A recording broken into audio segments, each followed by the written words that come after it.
नमस्कार, आदाब, सत श्री अकाल, राम राम दोस्तों। मैं हूं आपका मित्र सर्वमित्र और आप देख रहे हैं द मसला। मसला यह है कि आज जननायक जनता पार्टी ने अपने 4 उम्मीदवारों का ऐलान कर दिया है। आम आदमी पार्टी के साथ गठबंधन है जननायक जनता पार्टी का और इस गठबंधन में 3 सीटें आम आदमी पार्टी को दी गई हैं। वो 3 सीटें हैं अंबाला, करनाल और फरीदाबाद। अंबाला, करनाल और फरीदाबाद पर आम आदमी पार्टी अपने उम्मीदवार उतारेगी और वो कल शाम तक उन्होंने कहा है कि वो उम्मीदवार उतार देंगे।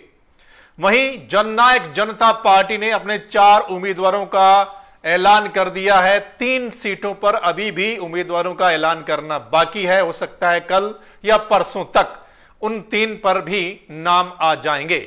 वो नाम क्यों नहीं अभी तक आए, उसके पीछे की वजह भी हम आपको बताएंगे। उससे पहले जिन 4 लोकसभा हलकों पर उम्मीदवार उतारे गए हैं उन पर हम चर्चा करते हैं आपसे। सबसे पहला नाम है दुष्यंत चौटाला का। कई दिनों से यह चर्चा थी कि दुष्यंत चौटाला चुनाव लड़ेंगे या नहीं लड़ेंगे। क्या दुष्यंत चौटाला लोकसभा का चुनाव लड़ेंगे या फिर वो विधानसभा का आगे जाकर चुनाव लड़ेंगे। हालांकि दुष्यंत ने कहा था कि वो चुनाव लड़ना चाहते हैं, बाकी पार्टी जैसा डिसाइड करेगी। तो आखिरकार दुष्यंत खुद चुनावी मैदान में उतरे हैं। हिसार से दूसरी बार वो किस्मत आजमाएंगे। पिछली बार वो वहां से जीते थे और देश के सबसे युवा सांसद थे पिछली बार जो लोकसभा थी उसमें। इस बार मुकाबला बड़ा कड़ा होने वाला है हिसार से, क्योंकि उनके सामने 2 दिग्गज और हैं और वो 2 दिग्गज भी आप जानते हैं। एक हैं चौधरी बीरेंद्र सिंह के बेटे बृजेंद्र सिंह, उन्होंने चुनावी ताल ठोक दी है। और दूसरे कांग्रेस की ओर से 1-2 दिन में सामने आ जाएगा नाम, या तो कुलदीप बिश्नोई या उनके बेटे भव्य बिश्नोई। तो हॉट सीट, सबसे ज्यादा हॉट सीट अगर हरियाणा में इस समय कोई है, इस बार जो चुनाव होगा वो है हिसार लोकसभा की सीट।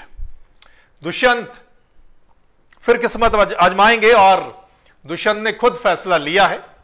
देखना होगा कि क्या कुछ रहता है। हिसार के लोग क्या एक बार फिर दुष्यंत को वोट देंगे और वहां से जिताकर भेजेंगे या फिर बाजी पलट जाएगी। दरअसल दुष्यंत और बृजेंद्र सिंह दोनों जाट कम्युनिटी से हैं और सामने होंगे नॉन जाट चेहरा कुलदीप बिश्नोई या उनके बेटे। देखना होगा जातीय समीकरण क्या रहता है, मतलब जो हिसार की जनता है वो किसको वोट देती है। दूसरा चेहरा है जननायक जनता पार्टी की ओर से, वो है सिरसा रिजर्व सीट से निर्मल सिंह मल्लड़ी।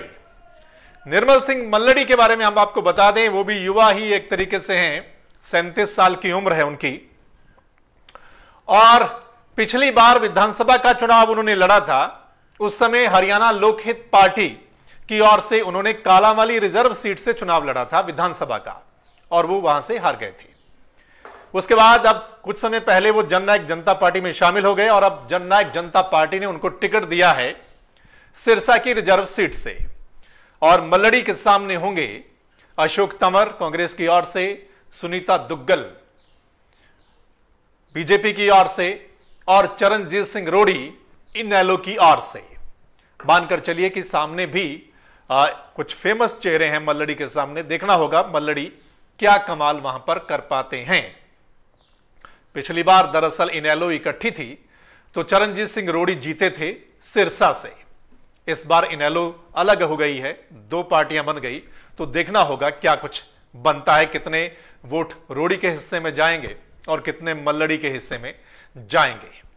तीसरा नाम है जननायक जनता पार्टी की ओर से और वो है नाम प्रदीप देसवाल। प्रदीप देसवाल युवा नेता हैं, इनसो के प्रदेश अध्यक्ष, यानी जो इनकी स्टूडेंट विंग है, ऑर्गेनाइजेशन है इनसो, उसके प्रदेश अध्यक्ष हैं प्रदीप देसवाल। ये चुनाव लड़ेंगे रोहतक लोकसभा से। रोहतक लोकसभा पर आपको पता है 2 दिग्गज सामने हैं, दीपेंद्र हुड्डा कांग्रेस की ओर से और बीजेपी की ओर से अरविंद शर्मा। हालांकि इनेलो अभी अनाउंस करेगी, रोहतक से उन्होंने कैंडिडेट का भी ऐलान नहीं किया है। तो देखना होगा, प्रदीप देसवाल को मैदान में उतारा गया है। धुरंधरों के सामने प्रदीप देसवाल क्या कमाल करेंगे, युवा चेहरा है, युवा नेता हैं। क्या युवा इनको वोट करेंगे, क्या कुछ रहेगा, ये पता चलेगा। चौथा चेहरा है वो बिल्कुल युवा और नया चेहरा है, यानी एक महिला को टिकट दिया है, युवा महिला को टिकट दिया है।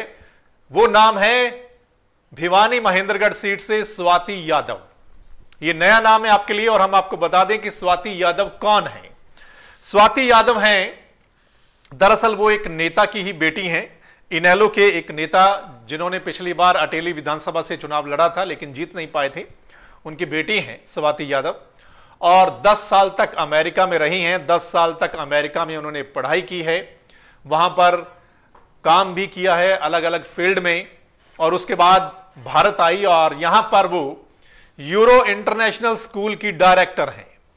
यूरो इंटरनेशनल स्कूल दक्षिण हरियाणा में इनकी कई ब्रांचेस हैं, और ये एक स्कूल है, इसकी ये डायरेक्टर हैं स्वाति यादव, और इनकी उम्र 30 साल है। सिर्फ स्वाति यादव किस्मत आजमाएंगी भिवानी महेंद्रगढ़ सीट से।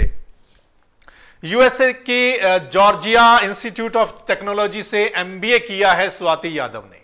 एमबीए करने के बाद वो डायरेक्टर हैं एक स्कूल में।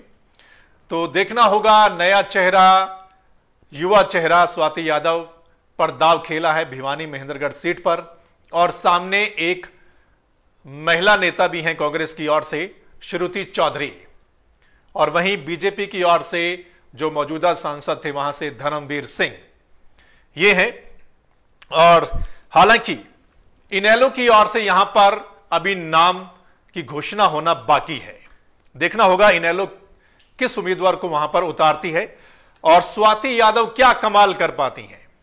युवा चेहरा है, महेंद्रगढ़ के जिले की रहने वाली है, कनीना की रहने वाली है वो, और देखना होगा कि यादव हैं, तो यादव काफी वोट है यहां पर भिवानी महेंद्रगढ़ सीट पर। देखना होगा कि क्या कमाल करती हैं स्वाति यादव, लेकिन यंग चेहरा है जो जननायक जनता पार्टी ने उतारा है। तो ये 4 कैंडिडेट दोस्तों हमने आपको बताया कौन कहां से और क्या कुछ रह सकता है, सामने कौन कौन से धुरंधर नेता हैं।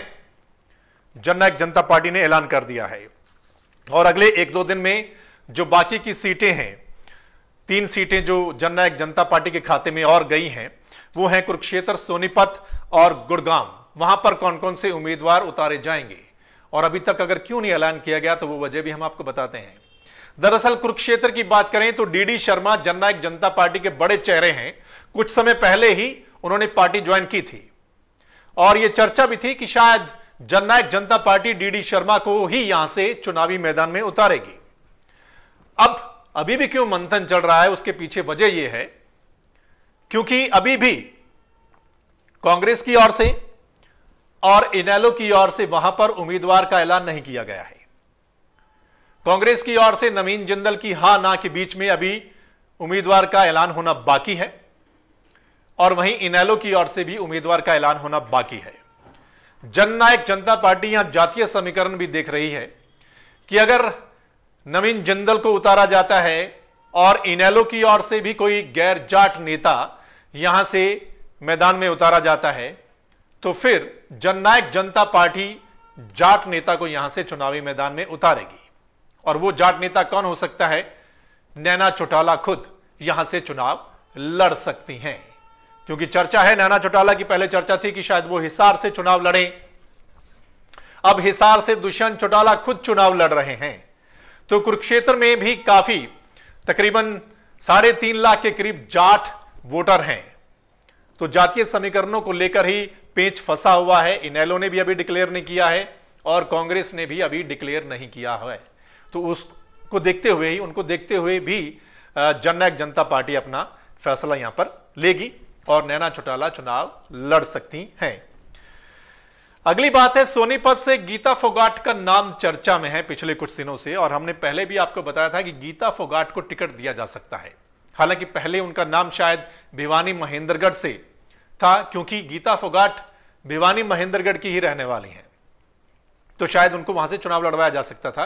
अब वहां से अगर उनका नाम नहीं आया है तो चर्चा यह भी है कि शायद गीता फोगाट को सोनीपत से उतारा जाए। पहलवान है, युवा नेता हैं, जाट हैं, तो शायद वहां से उनको उतारा जाए। और सोनीपत से अभी कांग्रेस की टिकट का ऐलान होना बाकी है। हालांकि इनेलो ने सुरेंद्र चिकारा को वहां से मैदान में उतारा है और रमेश कौशिक बीजेपी की ओर से होंगे।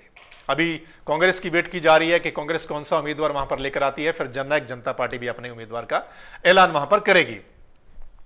तीसरी सीट है गुरुग्राम। गुरुग्राम पर भी अभी क्यों मंथन है? गुरुग्राम दरअसल आपको पता है कांग्रेस की ओर से कैप्टन अजय सिंह यादव हैं, बीजेपी की ओर से राव इंद्रजीत सिंह हैं। दोनों यादव कम्युनिटी से हैं। अब देखना होगा कि जो इनेलो है, इनेलो किसको उतारती है। क्या इनेलो कोई मुस्लिम कैंडिडेट वहां पर उतारती है? उसको देखकर जननायक जनता पार्टी फैसला लेगी, क्योंकि मुस्लिम के भी काफी वोट हैं। अगर हम मेवात की बात करें, नूह की बात करें उधर, तो उसको देखकर अगर इनेलो कोई और कैंडिडेट उतारती है तो फिर जननायक जनता पार्टी निश्चित तौर पर वहां पर एक मुस्लिम उम्मीदवार को उतार सकती है गुरुग्राम की सीट पर। तो दोस्तों, ये 7 सीटों पर हमने जिक्र किया जो जननायक जनता पार्टी के खाते में हैं। 4 पर उतार दिया, 3 पर अभी मंथन चल रहा है, अगले 1-2 दिन में उतारे जाएंगे। वहीं आम आदमी पार्टी अंबाला से उतारेगी, रिजर्व सीट है अंबाला। करनाल से आम आदमी पार्टी के जो प्रदेश अध्यक्ष हैं नवीन जयहिंद, वो खुद चुनाव लड़ सकते हैं। उनका नाम ही फिलहाल चर्चा में सबसे ऊपर है। और तीसरी सीट है फरीदाबाद। देखना होगा फरीदाबाद से किसको टिकट दिया जाता है। उन्होंने भी कहा है कि वो कल शाम तक या परसों तक वो अपने उम्मीदवारों का ऐलान कर देंगे। तो ये है पूरा जो आज का सिनेरियो है कि आम आदमी पार्टी और जननायक जनता पार्टी आफ्टर ऑल गठबंधन के तहत लोकसभा का चुनाव लड़ेंगे। चर्चा चल रही थी कि शायद कांग्रेस के साथ गठबंधन हो सकता है। आम आदमी पार्टी ने बड़ी कोशिश की और आज भी उनके प्रदेश अध्यक्ष नवीन जयहिंद ने कहा कि हम पीछे पड़े हुए थे कांग्रेस के कि गठबंधन हो जाए, कि हम बीजेपी को हराना चाहते हैं। अब कांग्रेस नहीं मान रही है, ये आज भी उन्होंने बात कही है। लेकिन फिर उन्होंने कहा कि अब हरियाणा में फिलहाल इसकी कोई संभावना नहीं है। तो आफ्टर ऑल जननायक जनता पार्टी और आम आदमी पार्टी दोनों मिलकर चुनाव लड़ने जा रहे हैं। 3 सीटें आम आदमी पार्टी के खाते में और 7 सीटें जननायक जनता पार्टी के खाते में। 4 पर आज ऐलान कर दिया गया है। अगले 1-2 दिनों में तस्वीर साफ हो जाएगी कि कांग्रेस के जो 4 कैंडिडेट बचे हुए हैं, कुरुक्षेत्र से, सोनीपत से, हिसार से और करनाल से, कौन सामने आता है। इनेलो के भी 4 कैंडिडेट बचे हुए हैं दोस्तों। वो कुरुक्षेत्र है, गुड़गांव है और भिवानी, महेंद्रगढ़ और रोहतक। तो अगले 1 दिन में यह तस्वीर साफ हो जाएगी कि कौन कहां से उतर रहा है, कौन सी पार्टी किस उम्मीद पर दाव खेल रही है। फिर हम बात करेंगे आपसे जब ये सभी उम्मीदवार हमारे सामने होंगे।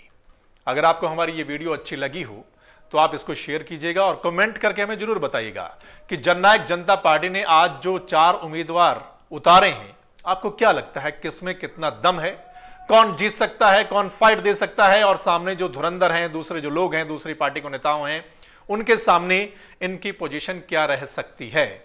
और जो नए चेहरे हैं प्रदीप देसवाल, स्वाति यादव के बारे में आप क्या सोचते हैं, निर्मल सिंह बल्लड़ी और दुष्यंत चौटाला, ये कमेंट के माध्यम से आप हमें जरूर बताएंगे। नमस्कार।